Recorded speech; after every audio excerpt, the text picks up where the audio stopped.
Welcome back. You're still watching Daybreak. It's now 10 minutes past 7 o'clock on this 6th day of April 2021. And Engineer Lazaro Kanyamboki is tweeting the show and saying that lockdown was necessary. Government took that bold step to save grandparents from city dwellers during Easter holidays. Problem is only poor implementation. Otherwise, Britain has been engaging Kenya in a proxy economic war, and that's where I want us to begin with, because now we see that it's getting worse. Over the weekend, I believe it was on Saturday, there's a story that was run that day indicating the situation between Kenya and the UK. We'll be bringing it to you shortly, but before we do so, Honorable Omari, you had been, Advocate Omari, you had been making a point there, and I would want you to focus your energies and thoughts on the UK-Kenya standoff at a time that Kenya Airways now has had to follow suit and suspend flights from the UK and to the UK starting Friday. What are we witnessing? And there's that feeling of unfairness that the UK is targeting Kenya unfairly, yet the number of infections and even the rate of infection is way higher in the UK than Kenya. How much of a threat is Kenya to the UK? Sam, there is one thing that is pragmatic. The reality is different from the idealists. Nationalism has been whipped. Kenyans are feeling that they are being treated unfairly. But the question that we need to look at very realistically, where do we get the vaccine from? AstraZeneca, Oxford AstraZeneca is a British vaccine. We are receiving it for free. Two, when we look at the trade that we do with Britain, we are only exporting a few fruits and flowers. We rely heavily from Britain on very many aspects. Third, when you look at the number of diplomats and the number of Britons who come to this country as tourists, they are massive. How many Kenyans go to Britain as tourists? 1 or 2. Let us also look at the number of students. I saw your news yesterday. There are more than 250,000 citizens in Kenya. We have 200,000 students in Britain. Can we afford a battle in Britain? It would just be a battle in futility. Some other issue that I want us to bring about, if you look the diplomacy angle of this country since President Uhuru Kenyatta came in, you will see that we have had several diplomatic battles with Tanzania, with Somalia, with each other country, every other time. It seems the diplomats are not doing their job. Either they are taking directions from the politician, and out of it, me and you and vulnerable Kenyans are suffering. So in my own view, the point I'm putting across is that this is a matter that was supposed to be dealt with through soft diplomacy. How do we achieve that? We need to go and talk and agree. But if we are whipping nationally, where we did the other day, moving away from the court over the case in Somalia, and the decision is going to come against Kenya, then we start crying. That is not the approach to go. My point, Sam, is that the diplomatic row between Kenya and Britain, UK, is going to hurt us badly. Britain, yes, has moved away from the EU. We might be looking at the argument that we will have soldiers from the other EU members who have a common problem with Britain, but that is not the way to go. Okay. We need everybody for this economy to grow. We need every developing country so that we do not get the direction that we are heading. We had an aligned movement when there was the war between the East and the West. Kenya remained in the middle so that it does not suffer. Yes, we'll talk that we have serious financial and diplomatic connections with China. Have we seen China bringing in vaccine? Yes. Have we seen China coming to aid us in anything? They will come for business. They will always bribe an individual, get a contract, do their job. All right, Omari, I want us to put that into context because on Saturday, the Minister of Foreign Affairs struck back against the decision by the UK to ban passengers from Kenya from entering the United Kingdom. And in apparent tit for tat, the government of Kenya has now imposed a mandatory 14-day quarantine period of all passengers entering Kenya having originated or passed through UK airports. The passengers will go through a compulsory isolation at a government-designated facility at their own cost upon entry into Kenya. And while in isolation, they will be subjected to taking 2 COVID-19 tests at their own cost. And Nimrod Tabu reports on that story. Yesterday's decision by the United Kingdom to put Kenya on the red list of countries whose passengers are banned from entering the United Kingdom come next week came as a shocker to government officials. We also are looking at the situation in the UK and elsewhere in Europe. And as you know, we have also gotten the UK variant in our country. We have noticed it also. So decisions are being made based on national interests and based on the science. Less than 24 hours later, the Ministry of Foreign Affairs has retaliated by imposing a mandatory 14-day quarantine at a government facility for travellers originating from the United Kingdom. They will also be subjected to 2 COVID tests, whose expenses again will not be met by the government. While cargo flights will not be affected, Kenyan nationals who are residents in the United Kingdom or transiting through the United Kingdom airports into Kenya will be exempted from the new directive. The Ministry of Foreign Affairs says Kenya has a genomic surveillance program and has been among the first in Africa to identify variant strains, including the highly virulent UK and South African strains. The MFA has said that the decision by the United Kingdom will have deep and far-reaching consequences on Kenya and United Kingdom trade, travel, tourism and security cooperation. The ministry says the unilateral decision does not reflect prevailing logic and scientific knowledge of the disease or the spread of the pandemic, and that it seems to have been motivated by a discriminatory policy against certain countries. The UK has so far banned travellers from a total of 39 countries from entering the UK. In the statement sent to newsrooms this evening, the government of Kenya says it is also saddened by the action by vaccine-producing countries around the world which have begun practicing a form of vaccine nationalism, possessiveness and discrimination, coupled with a vaccine-hoarding attitude that can only be described as a form of vaccine apartheid.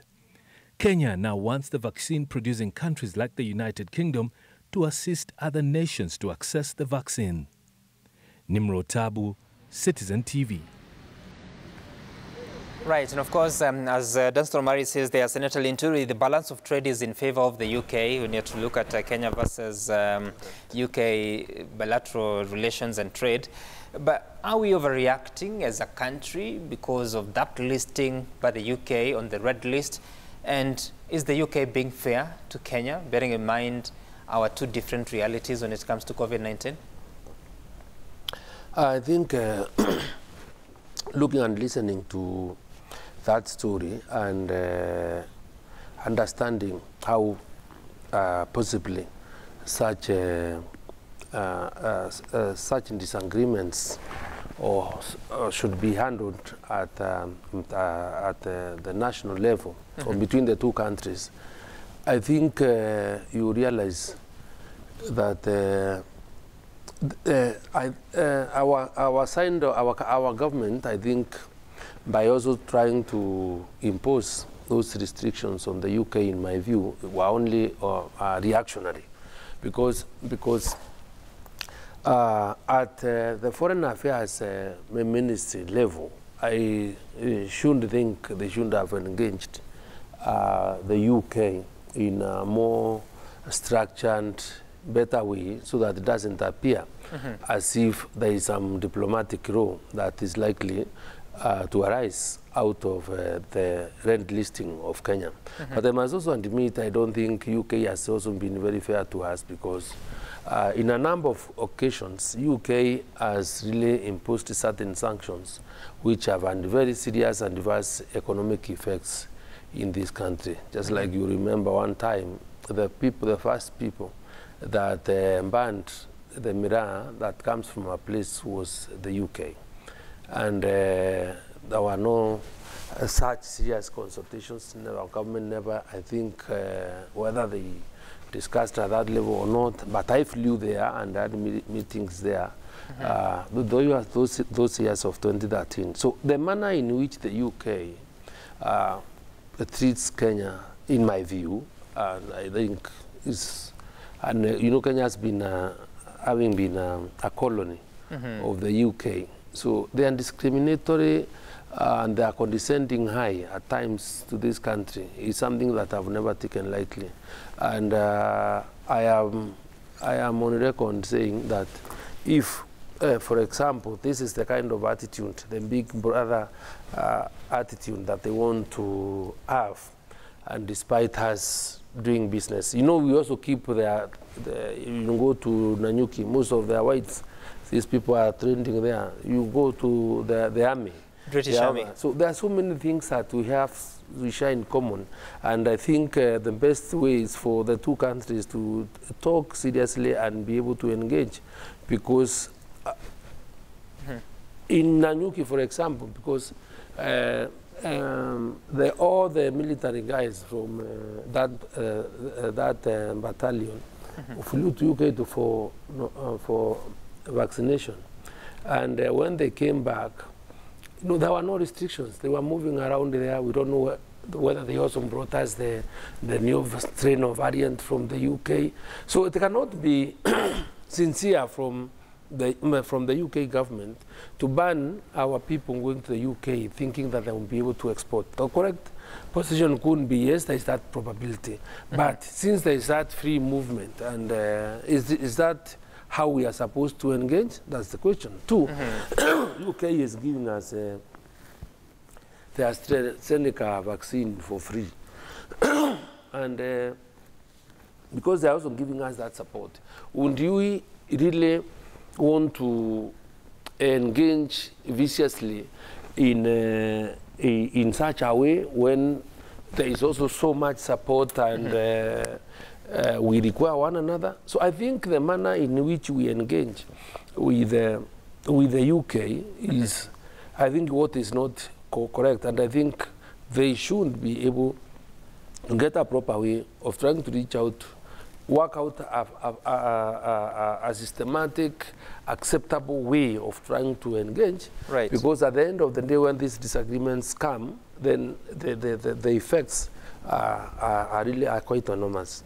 Right, and of course there has been those allegations of BATUK, or the British Army Training Unit in Kenya, that they sort of brought the UK deadly virus. It's not been verified, but you saw one Ziokawaita, who is the chief of staff at the president's office, saying that this is when friends forget how you had their back. So it appears the government has had the back of the UK soldiers. Then there's a tweet here by Martin Kimani, Ambassador Martin Kimani, when solidarity is just a word. First came vaccine nationalism, now we have vaccine apartheid, and this is coming all after that spat between the two countries. And Ruben Kigame, when you look at this and look at the jostling of positions that is going on between the two countries, again, are we overreacting, and what is the solution out of this? Are we risking hurting our otherwise good relations between the two countries and benefits? Thank you for asking the question. I am a very hard critic of the government, but this is the only time I have been very proud of our government. I'm very, very excited at how they have responded, and I wish they could do more, because there are a couple of things that are at stake. One is national sovereignty. Who are we as a people? And how much bargain can we put out there to demonstrate our sovereignty? And so for once, I am one of the proudest people to see the government react the way they have. This is the one time I miss, Mzee Jomo Kenyatta, the founder of the nation, that would turn and say, "Mkicheza na Kenya mtaona cha mtema kuni." You know, that kind of attitude. I miss a Magufuli moment here. And so I'm very proud of the government's position. In fact, I wish they could do more. And I'm contrasting this with the situation where, for example, our cows and chickens were destroyed in Tanzania and we were not hard enough. And the time our students were suffering in China, and it was as if Kenya was like, what shall we do? You know, the Woye syndrome. Instead of saying, you know, you can't do this to our citizens. And so I really believe that that's the way to go. There's something that my colleagues have hinted, and especially lawyer Omari, that is critical for us to put in perspective, and that is the isolation of the UK from mainland Europe. Now, when you look at Britain, that is the small island of Britain, it has always benefited from global connections, international connections. Britain has no chambers and no industries enough to sustain it, but sometimes we relate to them as if they do. And so the bottom line rule of thumb question would be, if we demanded our rights, who would lose actually? So sometimes we behave as if we need the UK so much, and yes, yet we believe in a globalization that would still give us some of those results with other alliances. And so to our government, this is the one time I'm very proud of. In fact, please do more. So, Ruben, you said that that question about who would lose if this persists, what's the answer? Who would lose if things get worse between Kenya and the UK? If we were realistic, of course the UK would lose, not Kenya. I mean, we have maize, we have beans, we have a good climate. I mean, we can be our own tourists. They don't have to come. Yet, when I look at the numbers, as of 2013, the balance of trade was tilting in favor of the UK because we imported goods worth 49 billion shillings. They imported just 37.6 billion shillings from Kenya. I don't know how that has... That's exactly my point. That's exactly my point, that it's the UK that would lose, not Kenya. I mean, who said we must get those goods from the UK? But also... No, I'm talking about losing a market, because we export to Europe, but majorly to the UK. We might lose our market, a market for our goods. But you're not hearing my question. I'm saying, why the UK? Can't we export anywhere else? Can't we look for other markets? Can't we look for other partners? If you remember the way President Kibaki did it, the question is, you don't have to be aligned one way. That's the point I'm trying to make. Okay. The world is big. It's not just the UK. Okay. All right. And Honorable Maure, so now I keep referring to you as one who knows what's going on in government because you're the deputy majority whip at the National Assembly. So if you know, you can tell us. So what is the long-term game plan, or the game plan in this? Because now, yes, those flights will be suspended starting the 9th of April. That is on Friday. There's that tiff between the two countries. Is there any leads towards a solution? Yet both of us have commissions in both countries, high commissions. No, on top of that, I am a member of the Foreign Relations Committee in Parliament that deals with those foreign issues. And my view is that Kenya-UK relationship is very important for both countries. As you can see, when they export goods worth 49 billion, we also exported goods worth 39 billion. And when you have established that kind of long-term relationship and you have that kind of market, it is not normally difficult to replace that kind of market overnight. The business relations of those people with each other between Kenya and the UK, it is not easy to go and actually do the same things in China. And as you can see, China is also a producing country. Not much you can actually trade with them, or they don't want literally anything from you, but they may want to push everything down to you. If you look at the issue of what happened last weekend It's unfortunate it was Easter weekend when many of the children who are at home, who they are supposed to go back in another 10 days, and everybody has to scamper to get a ticket in the next 2 days, between today and tomorrow and Thursday, in order to arrive in the UK before the lockdown on Friday.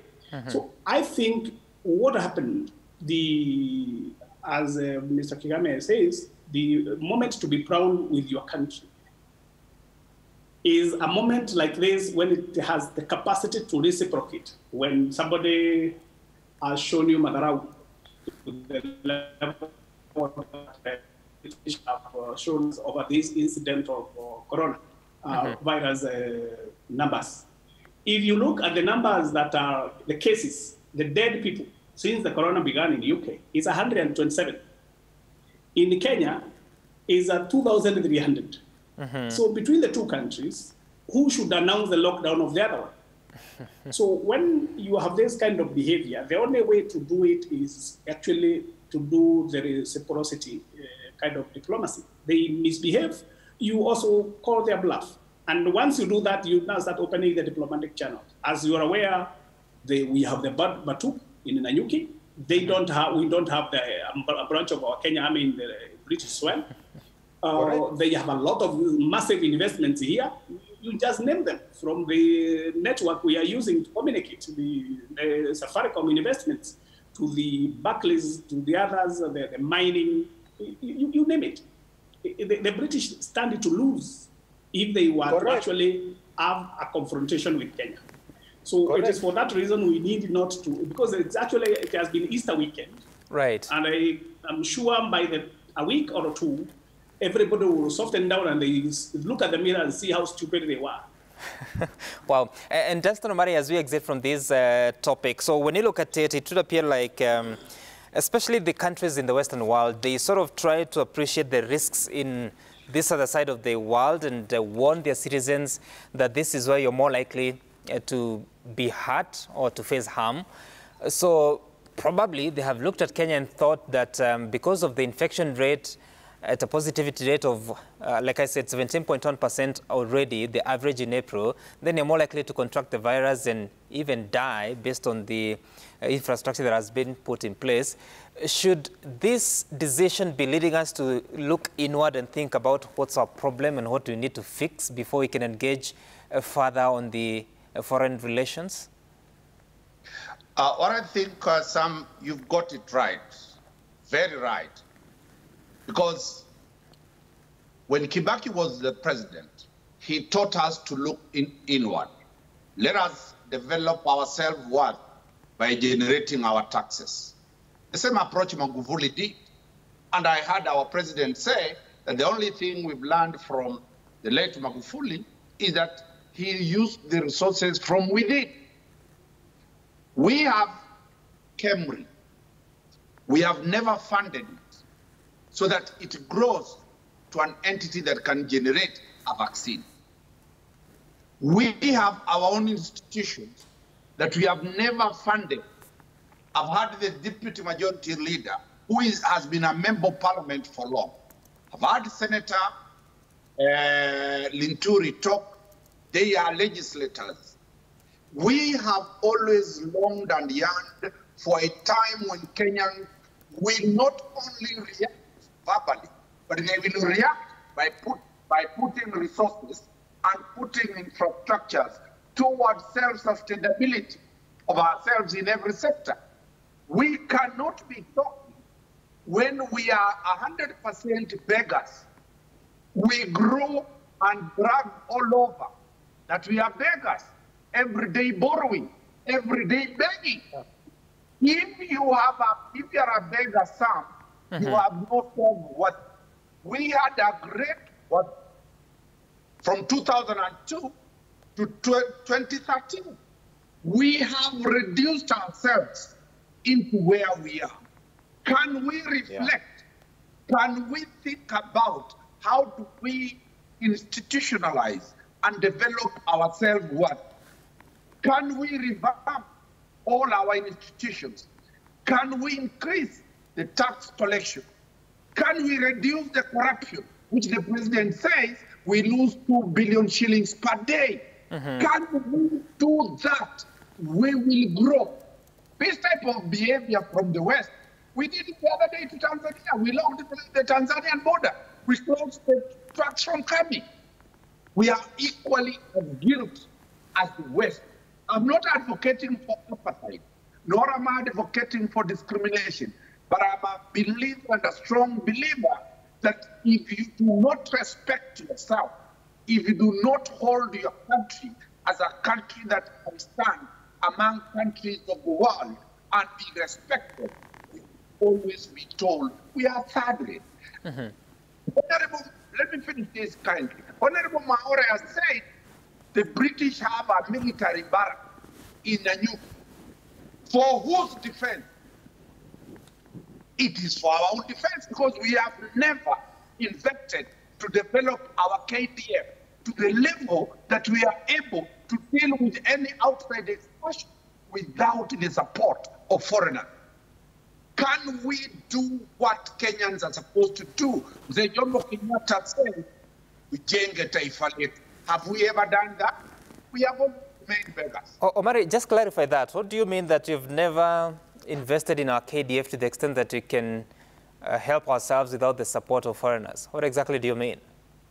When you look at, for example, KDF, every year we hear scandals that KDF has gone to buy for Second World War tanks and planes. Is that what a country now called Kenya should be doing? We have a situation in this country. We allocate more money to politics and less money to innovation. No, Honorable, I mean, Advocate Omari, the question I'm asking you specifically, when you say, just a moment, Honorable More, when you say that KDF has not reached a point that it can engage external aggression on its own without the support of foreigners, please explain what that means. What? Let me explain that. Do we have military personnel and equipment from the British? Do we have American soldiers in Mombasa?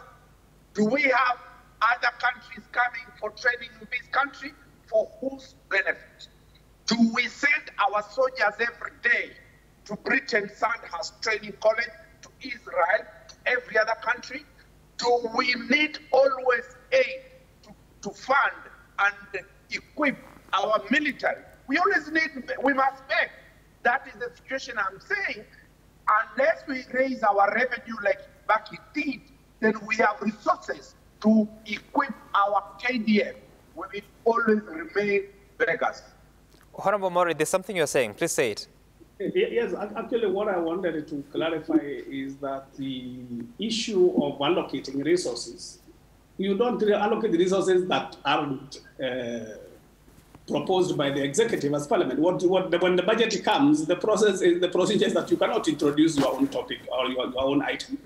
Two, the issue of the British training, the Batuk, it is not a barrack for an installation for fighting. It is they come for training, then they go back. So it is actually we benefit more than any other side by their presence in very many ways. Everything about training. They bring 10,000, they finish training, they go back. They are not stationed there as a fighting force.